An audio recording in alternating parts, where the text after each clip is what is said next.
اور وہ وزیر اعلیٰ ہے. نواب ذوالفقار علی مکسی جو ہے وہ ایک بلوچ ہے اور سردار ہے، نواب ہے، وہ خود گورنر ہے، ان کے ساتھ وزیر ہے. ہماری جو میجر پولیٹیکل پارٹیز ہے وہ وہاں پر اپنی کوئی انروڈز نہیں بنا سکی اور انٹیگریٹ نہ کر سکی. ابھی آیا وہاں پر سوال کہ یہ جو لا اینڈ آرڈر ہے اس کو مینٹین کیسے کیا جائے. تو وہاں پر اے ایریاز ہے جس میں پولیس ہوتی ہے اور نمبر 2 بی ایریاز ہے جس میں اندر لیویز اور یہ فرنٹیئر کور جو ہے. فرنٹیئر کور جو ہے وہ ڈائریکٹلی کام کرتی ہے وزیر اعلیٰ کے تحت. تو یہ تمام کاروائیاں وہ وزیر اعلیٰ سے آرڈرز لینے کے بعد کر رہے ہیں؟ جی بالکل. اور میں سمجھتا ہوں کہ فوج بھی کوشش کرتا رہا ہے.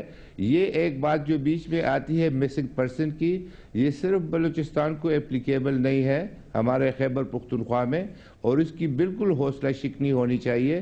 اور مجھے اس پہ خوشی ہے کہ سپریم کورٹ جو ہے اس کا انہوں نے نوٹس لیا ہے اور اس کو حل کرنے جا رہی ہے. اور یہ جو ہماری انٹیلیجنس ایجنسیز اگر ایسا کوئی کام کرتی ہے تو میں سمجھتا ہوں کہ ان کے کلچر کو چینج کر لینا چاہیے جس طریقے سے ابھی ہینڈل کر رہے ہیں سپریم کورٹ. میں اس کو اپریشیٹ مجھے موقع دیجیے، کرتا ہوں. میں سینیٹر صاحب کی طرف آ رہی ہوں. بلیدی صاحب، آپ نے تمام مہمانوں کی گفتگو سنی، آپ نے بلوچ قوم پرست رہنما کی بھی گفتگو سنی. آخر میں بات وہیں پر آ جاتی ہے کہ اگر ہم قانون نافذ کرنے والے اداروں کے بارے میں بات کرتے ہیں تو سب کا آنسر یہ ہوتا ہے کہ وہ آرڈرز اپنے سول حکومت سے لیتے ہیں، وہ ان کے انڈر آتے ہیں. کیا واقعی ایسا ہو رہا ہے؟ کیا وہ آرڈر سول حکومت سے لے رہے ہیں؟ اور کیا سول حکومت اس حد تک ناکام ہے کہ وہ اپنی رٹھی قائم نہیں کر سکیں علاقے کے اندر؟ صوفیہ، بالکل یہ تمام جو ہمارے کولیگ نے جو بات کی، بلوچستان کا مسئلہ بہت سیریس ہے.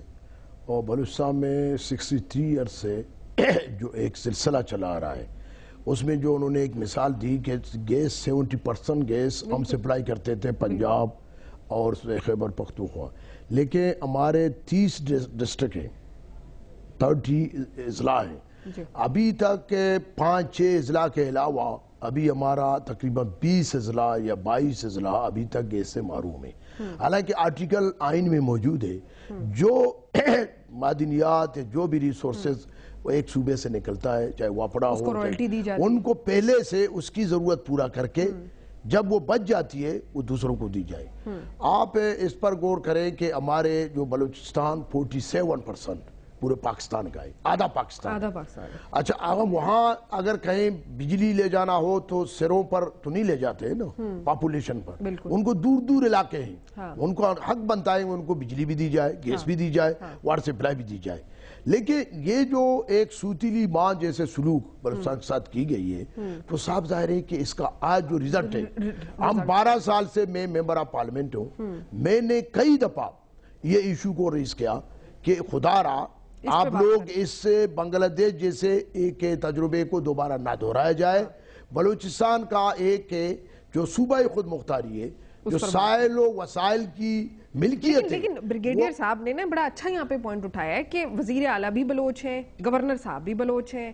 تو مطلب آپس میں جب تمام پارٹی وہاں پہ سارے وزیر ہیں، سارے مشیر ہیں سوائے ایک بندے کے، اگر ہم ان کی اسمبلی کی بات کریں تو پھر احساس محرومی اور پھر فنڈز کا بھی جرا ہوتا ہے. اس دفعہ کی حکومت نے بہت زیادہ فنڈز دیے ہیں، تو یہ سب فنڈز کہاں چلے جاتے ہیں؟ یہ اسکولوں بنانے میں، روڈیں بنانے میں، اسپتال بنانے میں یہ کیوں نہیں صرف ہو رہے؟ کرپشن اس حد تک بڑھ گیا ہے کہ حکومت نے پھر ریٹننگ قائم کی. اس کا مطلب ہے دیکھو آپ کی بات بالکل صحیح ہے، کرپشن تو مرکز میں بھی ہے.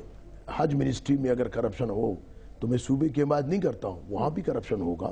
جمعیت علماء اسلام بالکل اس کا مخالف ہے. اور ہمارے جو جہاں تک کے ممبر ہیں، جو وزیر ہیں، جی او آئی کے ان کا تعلق ہے، آپ جا کر ان کے حلقوں میں دیکھیں کہ مثال کے ایک ریکارڈ ترقیاتی کام ہوئی ہے. ہم دوسروں کا نہیں کہہ سکتے. ہم نے یہ اس کی مخالفت کی کہ ان کو 35 کروڑ 30 کروڑ نقد رقم نہ دی جائے. ان کو کہیں کہ اپنے جو اسکیم ہے ان کی نشاندہی کریں، ان کا مانٹرنگ ہو، جو قوم کے نمائندے ہیں تو وہ جب کچھ کرنے میں ہی ناکام ہے تو ان کو اگر پیسے مل رہے ہیں تو اس کا مطلب ہے اپنے بینک دوسری بات یہ کہ یہ جو ترقیاتی کام ہے یہ تو الگ مسئلہ ہے، لیکن بلوچستان کے مسئلے کو سنجیدگی میں نہیں لیا گیا ہے. بلوچستان میں جو اکبر بگٹی کے ساتھ جو مشاہد حسین کے ساتھ کمیٹی گیا تھا وہ ڈائلاگ کرنے کے لیے تیار تھا. وہ انڈیا پاکستان مخالف نہیں تھا, وہ وفاقی منسٹر بھی رہے, وزیر اعلیٰ بھی رہے, لیکن اس کے بعد یعنی فارمولے پر پوائنٹ پر وہ اتفاق کر رہا تھا. اس کے مشرف نے ان کے ساتھ کیا رویہ کیا, ان کو شہید کیا گیا. اس کے بعد ابھی حال ہی میں جو ڈومکی کی اہلیہ اور بیٹی, ہماری روایت میں ہے کہ عورتیں مستثنیٰ ہیں.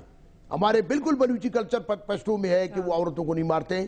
یہ کہاں سے مارے گئے؟ تو میں سمجھتا ہوں کہ بلوچستان میں جب تک آپ یہ احساس نہیں دلائیں لوگوں کو کہ ہم اپنے سرزمین کے مالک ہیں, ہمیں کوئی خوف نہیں ہے, وہاں ایک خوف اراس ہے. ابھی مسنگ پرسن کا میں آپ کو مثال دیتا ہوں. مجھے موقع دے دیں, ایک بریک لے لیتے ہیں, کیونکہ واپس آ کے میں آپ سے اس کا مسئلے کا حل پہ بات کریں گے کہ اس کا حل کیا ہے. میرے ساتھ رہیے ناظرین.